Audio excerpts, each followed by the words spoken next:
নমস্কাৰ 24 লাইভ চাই থকাৰ বাবে ধন্যবাদ আৰু লৈ আহিছো এই মুহূৰ্তত আন এটা খবৰ এবাৰ সাংবাদিকৰ বিৰুদ্ধে অপপ্ৰচাৰ কৰি বিপদত পৰিছে এজন যুৱক মাটিৰ গাড়ীৰ পৰা সাংবাদিকে ধন লোৱা বুলি সামাজিক মাধ্যম যোগে কৰিছিল অপপ্ৰচাৰ আৰু এই ঘটনাৰ পিছতে তিনি ভুক্তভোগী সাংবাদিকে থানাত গোচৰ ৰুজু কৰিছিল এই ঘটনাৰ পিছতে এবাৰ আৰক্ষী থানাত উপস্থিত হ'বলগীয়া হৈছে ৰাহুল কলিতা নামৰ যুৱকজন আমি জনাম এই মুহূৰ্তত সবিশেষ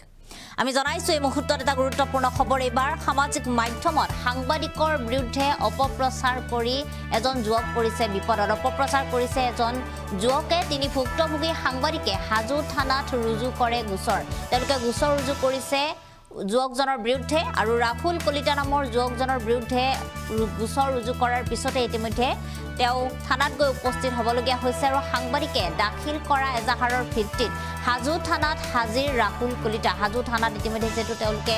এজাহাৰ দাখিল কৰিছিল আৰু সাংবাদিকৰ ওচৰত নিজৰ ভুল স্বীকাৰ কৰি এবাৰ বিচাৰিছে ক্ষমা আৰু ভুক্তভোগী লৰাজন যেহেতু যিজন ব্যক্তিয়ে ৰাহুল কলিতা নামৰ ব্যক্তিজনে সামাজিক মাধ্যম যোগে নিজৰ তেওঁ যে ভুল কৰিছিল সেই ভুলৰ বাবে ক্ষমা বিচৰা পৰিলক্ষিত হৈছে সাংবাদিকৰ বিৰুদ্ধে অপপ্ৰচাৰ কৰিছিল যে সাংবাদিকসকলে তেওঁলোকে মাটিৰ গাড়ীৰ পৰা ধন লৈছে আৰু মাটিৰ গাড়ীৰ পৰা সাংবাদিকে ধন বিচৰা বুলি যি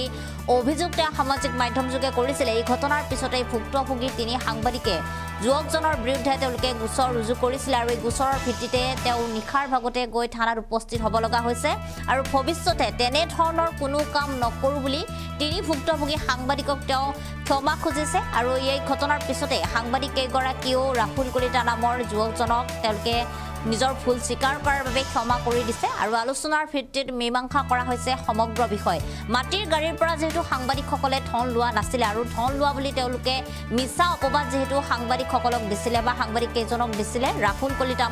নামৰ ব্যক্তিগৰাকীয়ে আৰু এনে ঘটনাৰ পিছতে সাংবাদিকসকল সৰব হৈছিল যুৱকজনৰ বিৰুদ্ধে আৰু ভৱিষ্যতে যাতে এনে ধৰণৰ কোনো অপপ্ৰচাৰ ৰাহুল কলিতাই নচলায় তাৰ বাবেও তেওঁলোকে সকিয়নি দিয়ে আৰু সাংবাদিকৰ ওচৰত নিজৰ ভুল স্বীকাৰ কৰি ক্ষমা বিচাৰিছে ৰাহুল কলিতাই আৰু এই মুহূৰ্তত আমাৰ হাতত কিছু মন্তব্য আছে সেই মন্তব্য আমি আপোনালোকক শুনাইছো কি কম আৰু এটো মই হাজু থানা মোক মাতিছিলে এই কেছটোৰ সন্দৰ্ভত আৰু ভুল হোৱা বুলিও মই স্বীকাৰ কৰিছো এটো মানে আচলতে কি হল মই এটা বেলেগ অন্য পক্ষৰ পৰা মই এটো হোৱাটছআপ যোগে মই পাইছিলো ভিডিওটো পোৱাৰ পিছত মই তাত যিখিনি ক্যাপশন দিছো সেইখিনি মোৰ ভুল আৰু সেই ভিডিওটো পাই কিনে মই যেটো ক্যাপশন লিখি কিনে দিছিল তাৰ কাৰণে মই মাফি বিচাৰিছো কি বুলি দিছিলে ফেসবুক ক্যাপশনটো মই এটোৱে দিছিলো যে কেইজনমান সাংবাদিকে যোৱাকালি নিশা উখুৰাত মাটিৰ ডাম্পাৰ এখনক ধন দাবী কৰাৰ মুহূৰ্তত ৰাইজৰ ৰোষত পৰিল বুলি দিছিলো আপোনাৰ ধন দাবী কৰাৰ দেখুৱা আছে নাই নাই নাই আপুনি কিয় দিছিলে মই হেনেকেই দিছিলো এটো মোৰ মতে উদ্দেশ্য একো প্ৰমাণিত নাছিলে এটো মোৰ ভুল হোৱা বুলি সেইকাৰণে মই স্বীকাৰ কৰিছো ব্যক্তিগত আকৰ্ষণৰ কাৰণে দিছিলে ব্যক্তিগত আকৰ্ষণ নাই মোৰ কাৰো লগত মোৰ ব্যক্তিগত আকৰ্ষণ নাই আকৰ্ষণ থাকিলেতো মই ডাইৰেক্টলি নাম ধৰিয়ে দিলো হয় মই নাম ধৰি সেইকাৰণে দিয়াও নাই ব্যক্তিগত মোৰ একোৱে নাই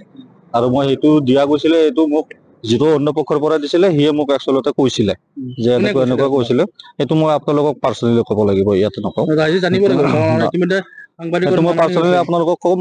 সাংবাদিকক মই কম গোটেইখিনিয়ে কম পাৰ্সোনালি তাৰ নামটো কাৰণ এটো মই ৰাজহুৱা নকৰো এটো কথাটো বেয়া হ'ব আপোনাক উচতনি দিছিলে না উচতনি বুলি নহয় আৰু হি মোক টোটালি দিছিলে যে এটো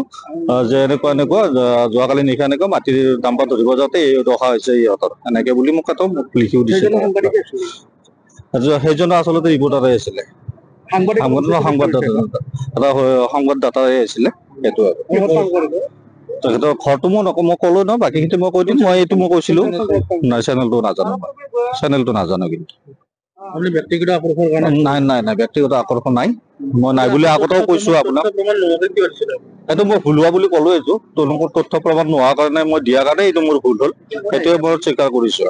মই হাজু থানাত আহিছো এতিয়া এটা কি ক'ব যে অসমৰ ৰাইজক কি ক'ব যেটোকে সাংবাদিক কেজন আপুনি তথ্যবিহীনভাৱে মই এইটো ভুল স্বীকাৰ কৰিছো এইটো মই অসমৰ ৰাইজক সেইটোৱে কৰিছো যে মই কোনো তথ্য নোহোৱাকৈ এইটো দিয়াৰ কাৰণে মোৰ ভুল হৈছিল কাৰণে মই এইটো ভুল স্বীকাৰ কৰিছো আৰু ক্ষমা প্ৰাৰ্থনা বিচাৰিছো সেই কেইজন সাংবাদিকৰ পৰা আৰু নকৰো যেতিয়া নকৰো আপনি সাংবাদিকৰ উচতনিত কৰি আপনি এইটো কাম কৰিছে সাংবাদিকৰ উপস্থিতিত কৰি কিনে কৰা নাই এটো ৰিপৰ্টাৰ আছিল হি মোক দিছিলে আৰু মই ভাবা নাছিলো হি যে মোক এনেকে লিখি কিনে ফেসবুকত দিয়া বুলি মোক ক'ব দে হি মোক কোৱা নাই যে ফেসবুকত দে বুলি কোৱা নাইতো মই দিছো এটো মই নিজে আপোনাৰ হাতত কোনো প্ৰমাণ নাই এটো মই ভাবিছিলো মই ক'লো দেখোন নভাবাকে দিয়া গৈছে তেতিয়া সেই সময়ত চাগে মই সুস্থিৰ নাছিলো এনেকুৱা হ'ব পাৰে সেইটো সময়ত চাগে মই সুস্থিৰ নাছিলো মগজুটো মোৰ চাগে সুস্থিৰ নাছিল, এনেকুৱা অৱস্থাটো হৈ যাব পাৰে। সেইটো বাই মিষ্টেক, কমন মিষ্টেক হৈ যায়, সেইটো গম পায়। আৰু এইটো কমন মিষ্টেকৰ কাৰণে এইটো অলপ ডাঙৰে হৈ গ'ল, সেইটো কাৰণে মই ভুল স্বীকাৰ কৰিছো আৰু ক্ষমাও বিচাৰিছো। যিকেইটা চেনেলৰ বিৰুদ্ধে আপুনি নাম উল্লেখ কৰিছে, সেই চেনেলকেইটাৰ বিৰুদ্ধে আপুনি কি ক'ব? চেনেলকেইটা কি ক'ব? সেইটোৱেইটো মই ক'লো, এইটো ভুল স্বীকাৰ হৈছে বুলি সেই চেনেলকেইটাকো কৈছো যে কোনো তথ্য নোহোৱাকে মই দিয়াৰ কাৰণে এই চেনেলকেইটাৰ ওপৰতো মই ভুল স্বীকাৰ কৰিছো।